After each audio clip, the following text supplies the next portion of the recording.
इधर आओ, बच्चे में रुचि आएगी और रुचि पैदा करना है हमें। सीख वो अपने आप जाएगा, रुचि पैदा करनी होती है। वो पढ़ाई को बोझ मान लेते हैं तो उस बोझ को उतारना है।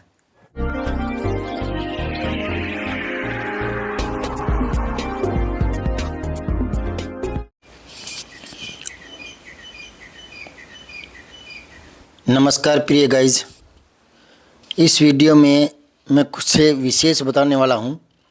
एक बार मेरे किसी शिष्य ने, जबकि अब वो अध्यापक बन चुका है, प्राइवेट स्कूल में पढ़ा रहा है, तो मुझसे पूछा कि सर ये टॉपिक करवाना है तो कैसे करवाऊँ, मतलब सरल तरीके से, जैसे आप हमारे दिमाग में बिठा दिया करते थे वैसे ही। मतलब ये बच्चों को मैंने समझाया लेकिन समझ में नहीं आया, तो कोई तरीका बताओ।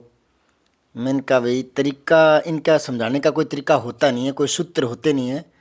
जिस टॉपिक पर हमारी खुद की कमांड हो जाती है, और कमांड ही नहीं, आत्मविश्वास हो जाता है कि ये सही है और ये मुझे आता है, तो फिर हमारे पास समझाने के तरीके अपने आप आ जाते हैं, अपने आप ही। एक बात और है कि अगर हम अपने आप को लेक्चरर समझ करके और अपनी विशिष्ट शैली में अपने प्रभाव को दिखाने के लिए विशिष्ट शब्दों का प्रयोग करके और स्टैंडर्ड के साथ पढ़ाने का प्रयास करेंगे तो ये हमारी बेवकूफ़ी है। हमें अपना स्टैंडर्ड नहीं दिखाना, जो सामने बच्चे बैठे ना उनका स्तर, उस स्तर पर खुद को आ जाना है, तो बच्चे अपने आप ही उस चीज़ को हृदयंगम कर लेंगे, ये पक्का ही है।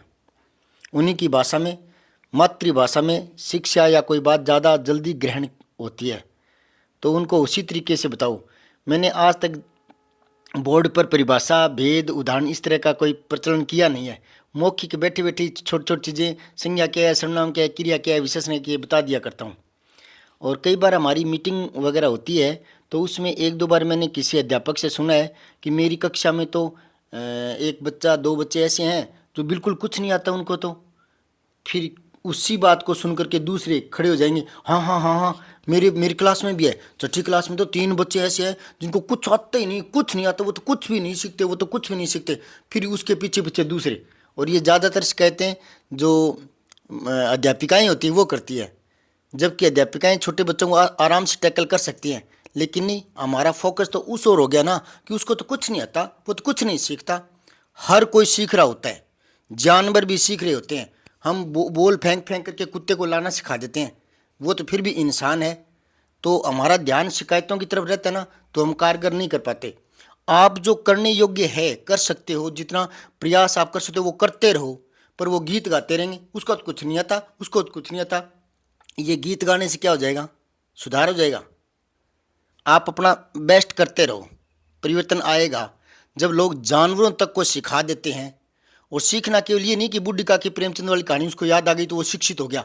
शिक्षा इतनी सी छोटी नहीं होती, शिक्षा के बहुत मायने होते हैं। एक हमारे पुराने स्कूल में एक बहुत ही मंद बुद्धि की बालिका थी, मतलब आप समझ के बिल्कुल ही मंद बुद्धि की। तो वो भी सीख रही थी। क्या सीख रही थी सुनो। वो स्कूल में आती रोज़, तो बच्चों को देखती कि वो थाली उठाकर खाना खाने जाते हैं, तो उसने निश्चित जो जगह थी वहाँ से थाली उठाना सीख लिया। बाद में देखा कि बच्चे अपनी थाली खुद साफ करें, तो एक दिन वो साफ कर रही थी। तो सीख रही है कि नहीं सीख रही? शिक्षा केवल प्रेमचंद की बुढ़ी काकी जो है वही आना चाहिए, वही शिक्षा है क्या? शिक्षा छोटी सी होती है क्या? तो ये शिकायतें नहीं करनी चाहिए और प्रयास करना चाहिए। सरकार हमें पैसे देती है, भरपूर सहयोग करना चाहिए बच्चों का, उनको सिखाने का प्रयास करना चाहिए। यहाँ ये मत समझें कि मैं किसी टीचर को शिक्षा दे रहा हूँ, नहीं, मेरे मन के भाव हैं, मुझे जो फील होता है वो मैं बोल देता हूँ।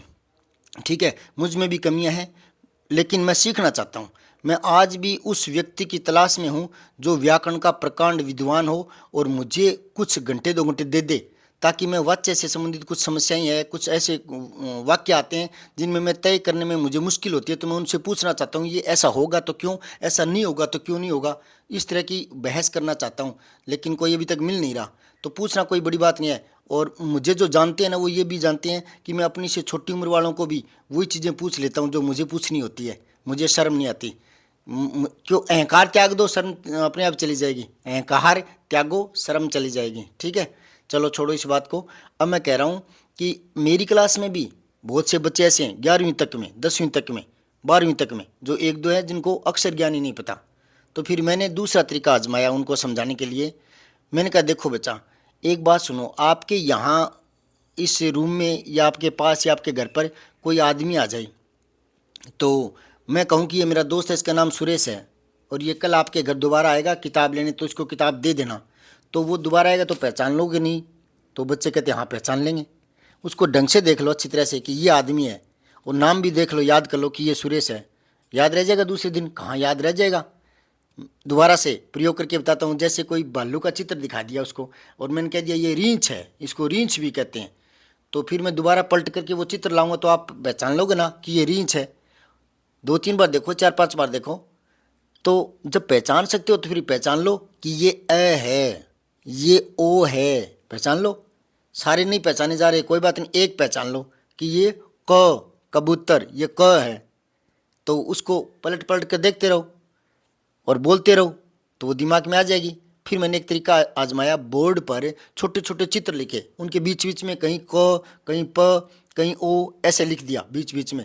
और मैं बार बार पूछा, ये बोला पेड़, ये बोला फूल, ये बोले कमल, ये ओ। तो जल्दी से नहीं बोल पा रहे थे, तो बार बार उनको दिखाया, बार बार दिखाया, उनके दिमाग में आ गया। तो मैंने कहा उस अक्षर को आप चित्र ही मान लो कि ये हाथी का चित्र है, ये फूल का चित्र है, ये पेड़ का चित्र है, ये ओ का चित्र है। तो फिर वो एक नयापन सा आ गया, तो वो बच्चों को ध्यान में आने लगा। और हम बार बार जिस चीज़ को देखते हैं ना, वो याद हो जाती है, और वो नाम भी याद हो जाता है। शुरुआती दौर में किसी पूछते हैं क्या नाम है, तो हो सकता है कि भूल जाएं, लेकिन 1-2 बार बोल देते हैं या पास में बैठ के बात कर लेते हैं, तो फिर वो नाम भी याद रह जाता है।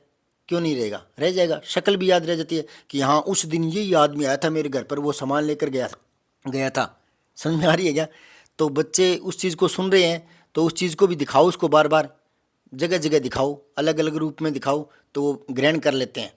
मैं तो बोर्ड पर अलग चित्र लिख करके और उनमें अंग वो इशारा कर करके या किसी लकड़ी से मार्क कर करके पूछता रहता हूँ ये क्या है, ये क्या है। वो बताते रहते हैं ये फूल है, ये ओ है, ये फूल है, ये रेलगाड़ी है, ये जीप है, ये ओ है, इस तरह से। तो वो दिमाग में आने लगता है। तरीके हैं, पीछे पड़े रहो, सीख जाएंगे। तरीके, ये तरीका कोई फाइनल नहीं है, तरीके बहुत होते हैं। तो जो चीज़ हमें एक बार आंखों से देख लेते हैं तो बच्चा पहचान तो लेता ही है ना। तो आप यूं क्यों कह रहे हो कि वो सीख नहीं रहा, उसको कुछ आता नहीं? थोड़ा सा तरीका बदलो ना। अगर वो सीख नहीं रहा, वो आता नहीं, तो उसको कैसे पता कि ये वही है रमेश जो कल किताब लेने आएगा? वो कैसे पहचान लेगा? दूसरे दिन पहचान लेता है, तो वो कोई मंद बुद्धि का थोड़ी है, पहचान लेगा वो। तो वो ओ भी सीख जाएगा, फिर आ भी सीख जाएगा, फिर दोनों को मिला दो और लिखो कि आ ओ, ये वही है ना ओ, कल वाला ओ, के हाँ कल वाला ओ है, और ये आ है आज वाला।